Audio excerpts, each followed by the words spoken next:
kotanya tuh yang paling banyak SUV small. SUV. Iya, SUV small. Jadi kelas saya itu dibagi jadi 16 kelas. Terus kita lanjut ke korelasi. Nah, di sini kita udah dapat korelasi dan beberapa insight juga. Jadi emisi CO2 ini punya korelasi positif yang tinggi, lebih dari 0,9 dengan penggunaan bahan bakar di kota dan juga jalan raya. Jadi menurut kelompok kami itu memang make sense. Jadi semakin banyak bahan bakar yang digunakan, tentunya polusi dari knalpotnya mungkin ya itu makin banyak, yang mana CO2-nya itu juga makin banyak. Bahan bakar gabungan itu punya korelasi positif yang tinggi, lebih dari 0,9 dengan penggunaan bahan bakar di kota dan di jalan raya. Itu make sense juga, soalnya memang penggunaan bahan bakar gabungan itu perhitungan dari penggunaan bahan bakar kota dan jalan raya. Gitu sih Kak, paling yang kita highlight dari korelasinya. Terus kita lanjut ke data preparation. Nah, di sini kita ngedrop missing value yang mana sebenarnya nggak perlu dilakukan lagi karena tadi kan udah dicek ya di atas kalau nggak ada missing value. Nah, terus ini kita juga ngedrop beberapa kolom yang sekiranya nggak kita butuhin.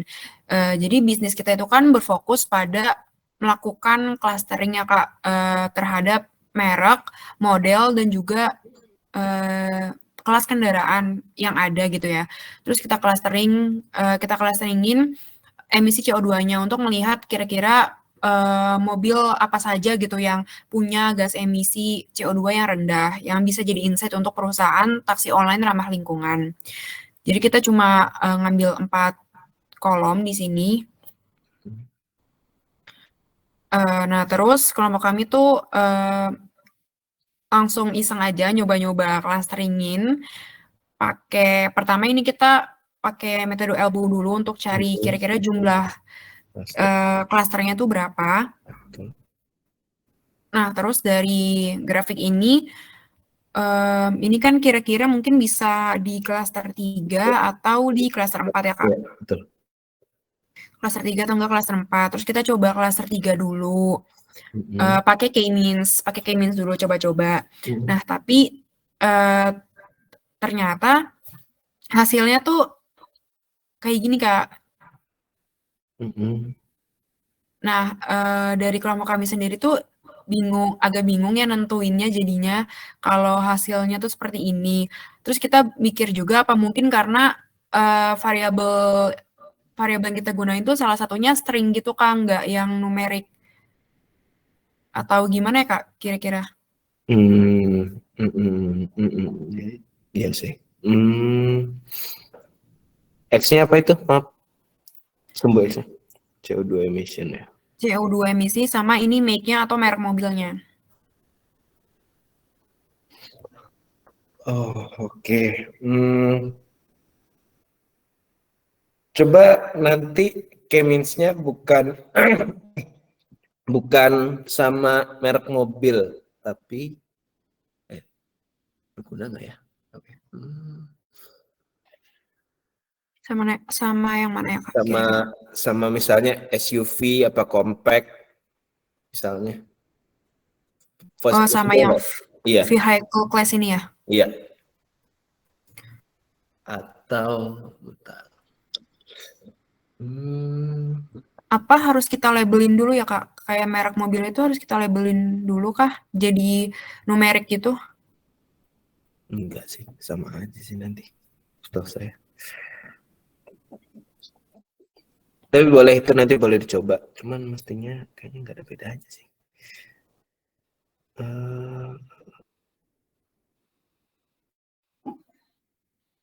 Kalau itu ditukar.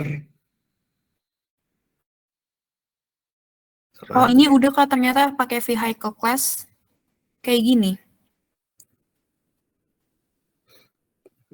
Oh itu ya berarti iya sama aja ya. CO2 emission.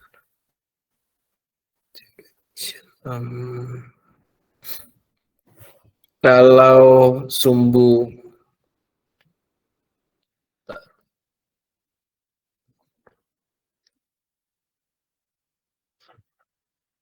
Mana itu caranya? Fitur numeriknya ada lagi nggak selain CO2 emission? Ada sih Kak, ini konsumsi bahan bakarnya. Konsumsi bahan bakar sama CO2 emission, terus engine size-nya sama silinder. Coba nanti cobain numerik sama numerik. Jadi jangan yang kategorikal. Jadi kan merek mobil kan kategorikal ya sebenarnya. Ya. Nanti cobain itu dulu. Terus saya pengen lihat nanti hasilnya. Nanti Oke, Kak. Jadi pertama coba numerik sama numerik. Atau kalau kategorikal sama kategorikal bisa nggak ya? Enggak ya kayaknya. Kalau kategorikal sama kategorikal nggak bisa kan? Sum X sama sum Y-nya. Kurang tahu sih Kak, soalnya kalau yang waktu itu diajarin pas kelas itu diajarinnya cuma yang numerik sama numerik Numerik. gitu. Ya, ya memang saya numerik sama numerik dulu. Cuman jujur saya juga belum pernah nyoba, udah lama nggak main-main clustering. Cuman bisa juga tuh dicobain bisa kayak kategorikal sama kategorikal X sama Y-nya. Si vehicle class sama merek. Oke, Kak. Mungkin itu dulu ya. Mungkin cobain dulu. Oke, mungkin dari kelompok kami itu dulu sih Kak. Nanti juga izin buat ke breakout room dulu karena kita mau dari tim analisisnya mau cari-cari dulu tentang gimana cara nanganin ini gitu Kak. Jadi nanti lanjut di hari Sabtu. Oke, siap. Oke, Ada mungkin dari dari anggota tim 4 ada yang mau nanya? Permisi Kak, izin masuk. Kalau dari hasil K-means tadi, menurut Kak, apakah udah bagus pakai K-means atau prefer hierarki ya Kak?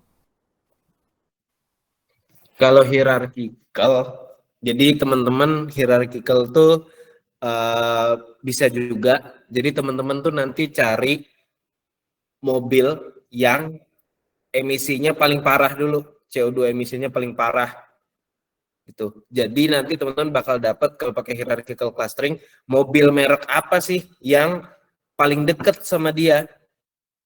Nah, yang paling dekat sama dia kemungkinan emisi CO2-nya juga besar gitu. Itu bisa juga cobain hierarchical clustering. Menarik juga tuh.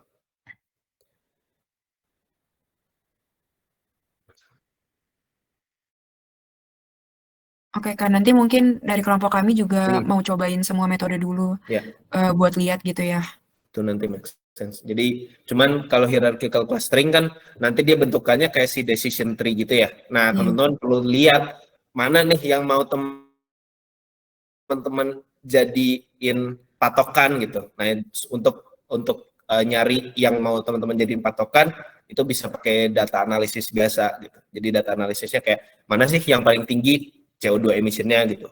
Atau bisa juga dari kolom-kolom lain bebas sih. Bisa juga misalnya tadi ada engine size sama CO2 emission kan. Nah, itu kan ada perbandingannya. Ini saya cuma logika ya. Nanti kalau bisa teman-teman cari kajian teori sendiri. Cuman misalnya engine yang besar sama CO2 emisinya makin besar, ya mungkin make sense gitu. Tapi ada nggak sih yang kayak dia engine-nya kecil tapi kok emisinya gede gitu. Nah, itu berarti justru harus yang paling kita highlight misalnya. Itu nanti teman-teman bisa juga coba cari kajian teori lainnya ya terkait si emisi-emisi ini. Mobil dengan ciri apa sih yang sekiranya perlu paling diwaspadai? Apakah misalnya selain CO2 emission yang perlu dipertimbangkan tadi silinder misalnya atau transmission gitu. Nah, itu jujur saya juga kurang tahu, atau mungkin perlu kajian teori sendiri tuh, nyari-nyari artikel gitu. Nanti setelah dapat dari kajian teorinya, teman-teman coba analisa datanya. Oh, ini sesuai dengan kajian teori ini, kita coba analisa datanya dengan data real yang kita punya, maka didapatlah merek mobil yang paling parah adalah misalnya apa tadi,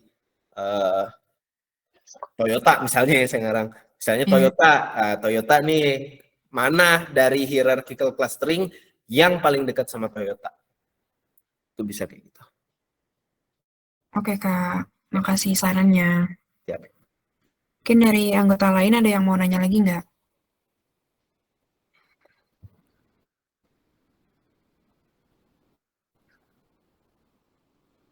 Oke, kayaknya cukup sih Kak dari kelompok 4. Oke, siap. Kalau gitu kita lanjut aja ke tim 5 ya. Silakan mungkin tim 5. Oke, tes suara saya masuk Kak. Masuk. Izin share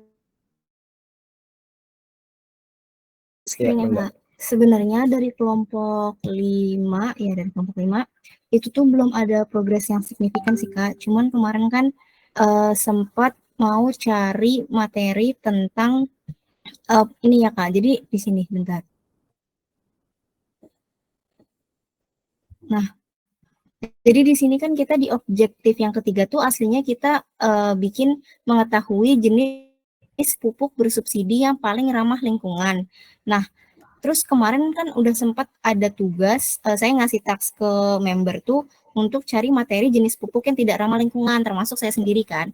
Nah, pas dicari-cari materinya tuh nggak ada parameter pasti mana pupuk yang paling nggak ramah lingkungan gitu loh Kak. Mungkin ada tapi kayaknya susah gitu loh Kak, harus belajar deep yang ilmu lingkungan banget gitu. Sedangkan dari Grid Edu juga kayaknya kan materi lingkungannya tuh yang dasar-dasar gitu ya, yang umum ya, nggak sedip itu loh sampai ke pertaniannya gitu.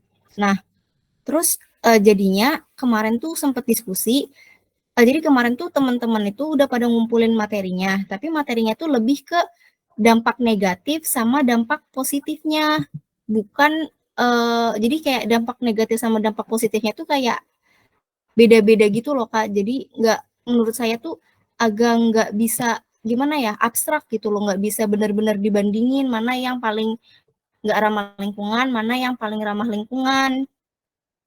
Nah, jadinya kemarin sempat mikir mau diganti aja jadi mengetahui dampak negatif dan dampak positif dari setiap jenis pupuk yang disubsidi pemerintah. Nanti jadinya benefitnya itu pemerintah dapat berperan dalam mengatasi dampak negatif dari pupuk yang disubsidi. Nah, tapi setelah kita cari-cari artikel, kan ini kita sebenarnya kan fokusnya ke padi ya. Nah, fokus ke padi ini tuh enggak ada artikel ataupun literatur yang terpercaya yang merujuk ke padi. Jadi itu umum banget gitu loh Kak. Jadi kayak dampak negatif dan dampak positif dari pupuk urea kayak gitu misalnya. Kan kita ada 3 jenis pupuk yang disubsidi pemerintah, ada urea, NPK, sama ZK. Jadi nggak ada yang merujuk kayak pupuk urea tuh berdampak negatif bagi tanaman padi karena apa.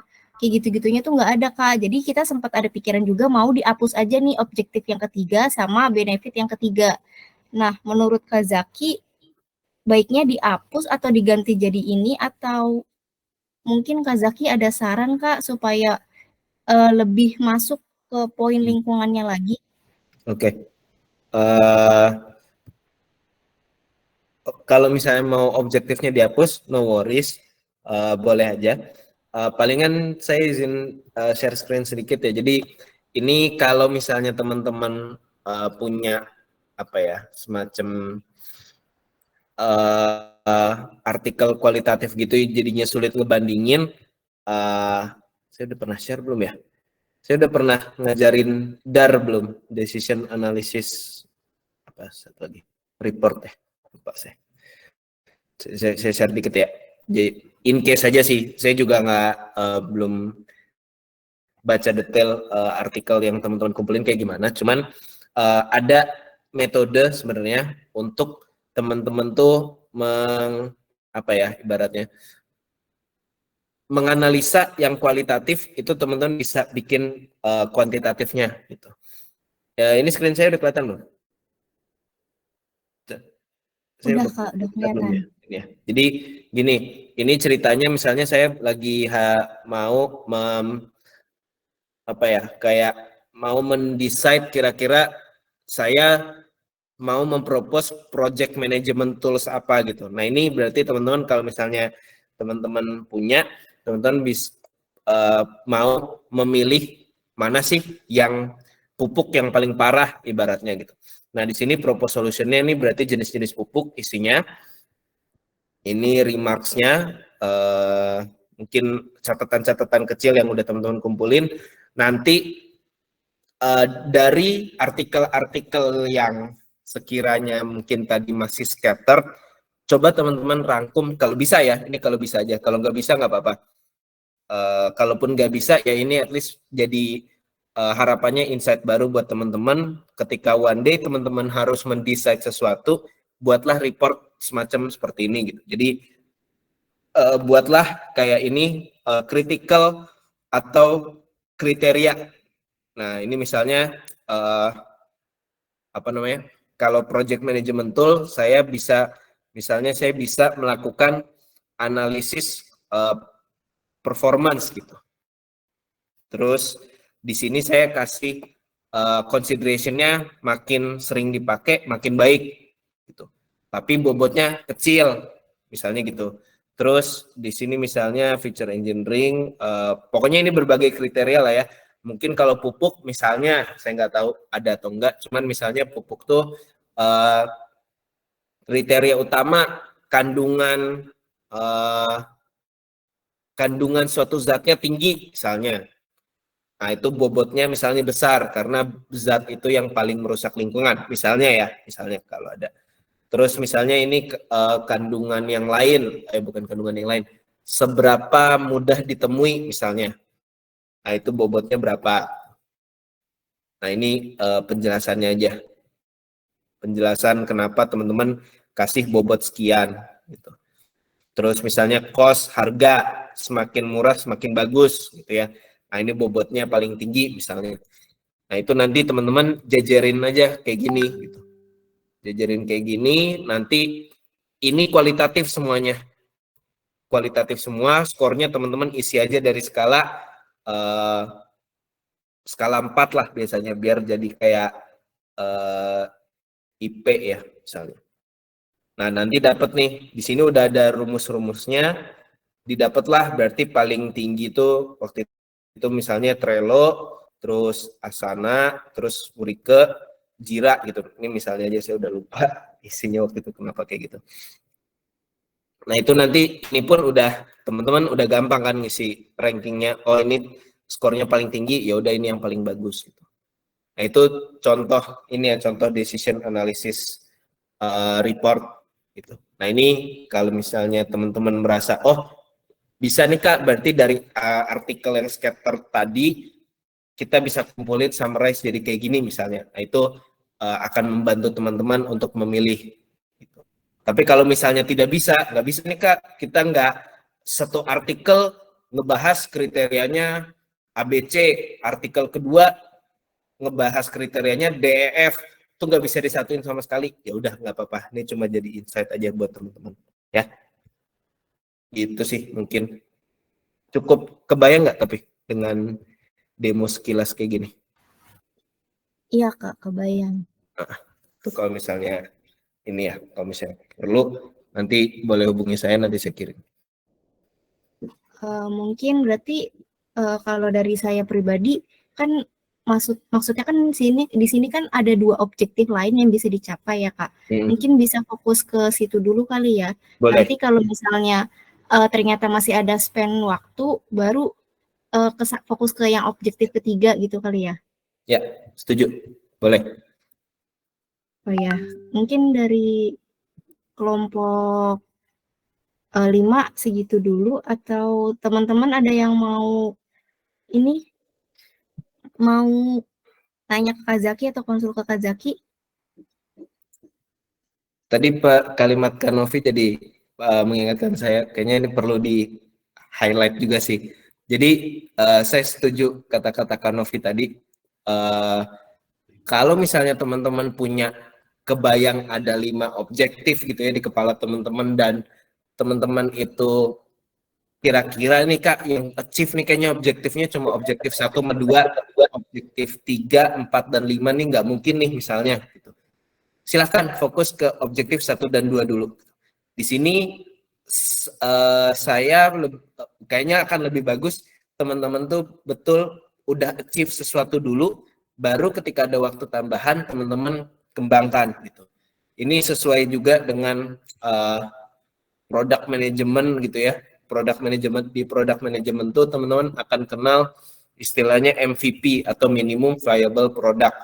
Jadi tidak mungkin suatu produk itu, mungkin kalau teman-teman nggak kebayang produk mobile apps ya, tidak mungkin suatu mobile apps itu langsung punya banyak banget fitur gitu. Nah teman-teman bisa bikin mobile apps itu dengan minimum viable product, misalnya cuma punya fitur A aja gitu. Contoh mungkin saya share dikit ya. Contoh misalnya kayak Flip. Kalau teman-teman tahu Flip itu yang aplikasi untuk transfer antar bank tanpa biaya admin. Nah, itu dia MVP-nya adalah dia pakai Google Form gitu. Dan objektifnya sudah tercapai dengan Google Form gitu. Waktu itu saya pernah dapat webinar kayak gitu, cukup inspiratif sih. Jadi silakan teman-teman fokus dengan objektif yang paling mudah dicapai terlebih dahulu. Jika masih ada waktu, baru itu ibaratnya iterasi berikutnya untuk menambah edit value dari produk yang teman-teman hasilkan ya. Iya Kak. Ya. Thank you Kak Novi, tadi kalimatnya bagus. Saya izin kutip ya. Ya boleh Kak. Oke. Mungkin dari teman-teman saya juga kayaknya belum ada ya Kak, karena emang kita masih belum diskusi yang gimana-gimana.